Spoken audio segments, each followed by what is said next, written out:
सभापति महोदय, 3 घंटे वित्त मंत्री जी ने बजट पढ़ा और हर कोई सदस्य इस उम्मीद में बैठा था कि अब कुछ ना कुछ उनके लिए घोषणा होगी, उनके सेक्टर को मिलेगा, इस राजस्थान को नया कुछ मिलेगा। लेकिन माननीय सभापति महोदय, जिस तरह से भाजपा की सरकारें हमेशा करती आई है, पैसा है नहीं और बजट किस तरह से गुमराह राजस्थान की जनता को करें। 3 घंटे पढ़ा और उसमें से सिर्फ यही समझ में आया कि 20 हैंडपंप एक विधानसभा को मिलेंगे, बाकी सब कुछ गोल कर दिया, जो कि हमेशा प्रवृत्ति रही है। और पहली वित्त मंत्री बजट पढ़ रही थी और जैसा इससे पहले सदस्यों ने कहा, इनकी यशस्वी पूर्व मुख्यमंत्री, पहली महिला मुख्यमंत्री इस राजस्थान की, जिनका डरी जबान से कुछ सदस्य नाम ले रहे थे, वो सदन में मौजूद नहीं थी। सभापति महोदय, इससे बुरा कुछ हो नहीं सकता।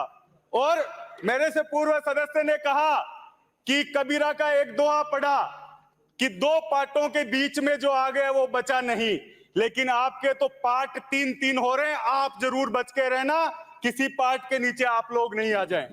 सभापति महोदय, इस बजट में सिर्फ मोदी जी और भजनलाल जी, इन 2 शब्दों के अलावा मुझे लगता है कि कुछ भी इस राजस्थान की जनता के लिए नहीं था। माननीय सभापति महोदय,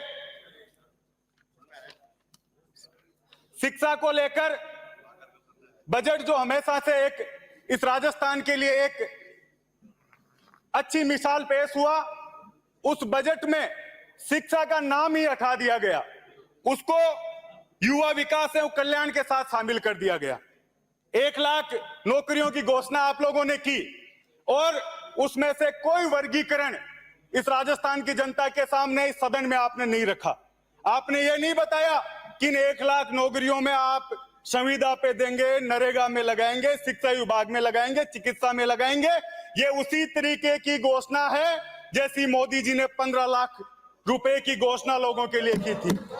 तो ये इस तरीके की एक जो चाल चरित्र भारतीय जनता पार्टी का रहा है कि गुमराह जनता को कर दो, 1 लाख नौकरियां देंगे, उसका वर्गीकरण भी तो बताते कि इस विभाग में देंगे, अब देंगे, कब देंगे।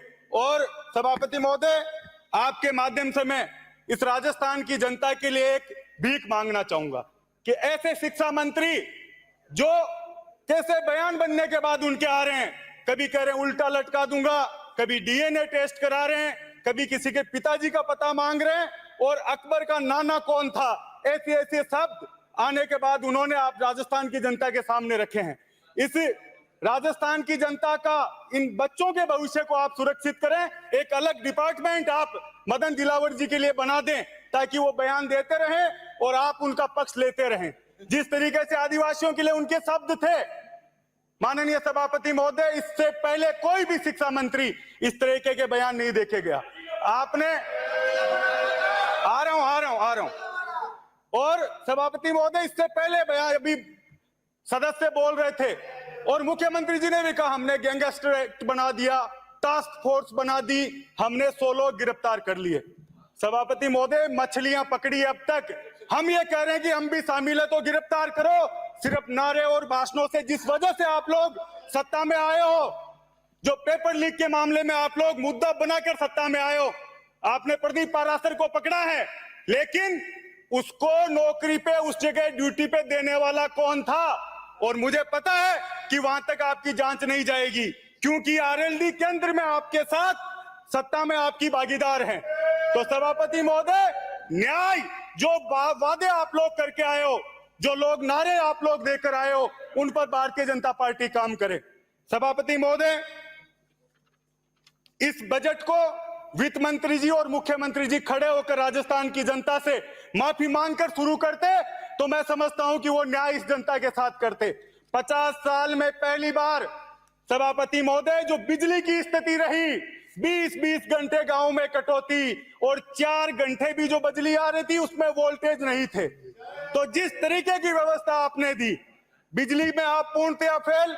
किसी सरकार के खिलाफ आंदोलन बनने में 1-2 साल लगते हैं, पहले महीने में लोग आपके खिलाफ आ गए।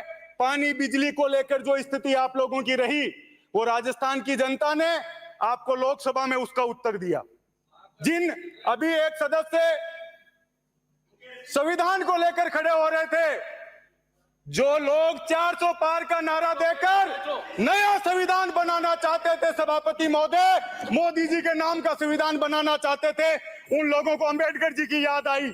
ये मैं समझता हूं कि इस जनता ने करके दिखाया। और जो 400 पार नया संविधान जो नारा दे रहे थे सभापति महोदय, उनके कान के पास से निकलिए, केवल पार हुए, 400 पार नहीं हो पाए। और सभापति महोदय, इस देश के किसान को, गरीब को, दलित को, अल्पसंख्यक को, जो इनकी डिक्शनरी में नहीं था भाजपा की में, उसको बार बार याद कर रहे हैं।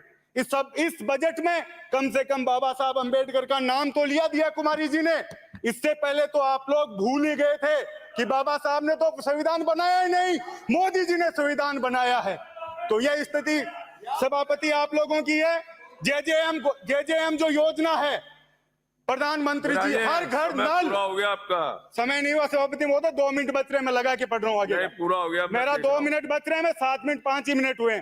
सभापति महोदय, जो नल, हर घर नल की जो योजना आप लेकर आए, उसमें एक भी गांव में आपका पानी नहीं पहुंचा है। श्री उदयलाल डंगी, श्री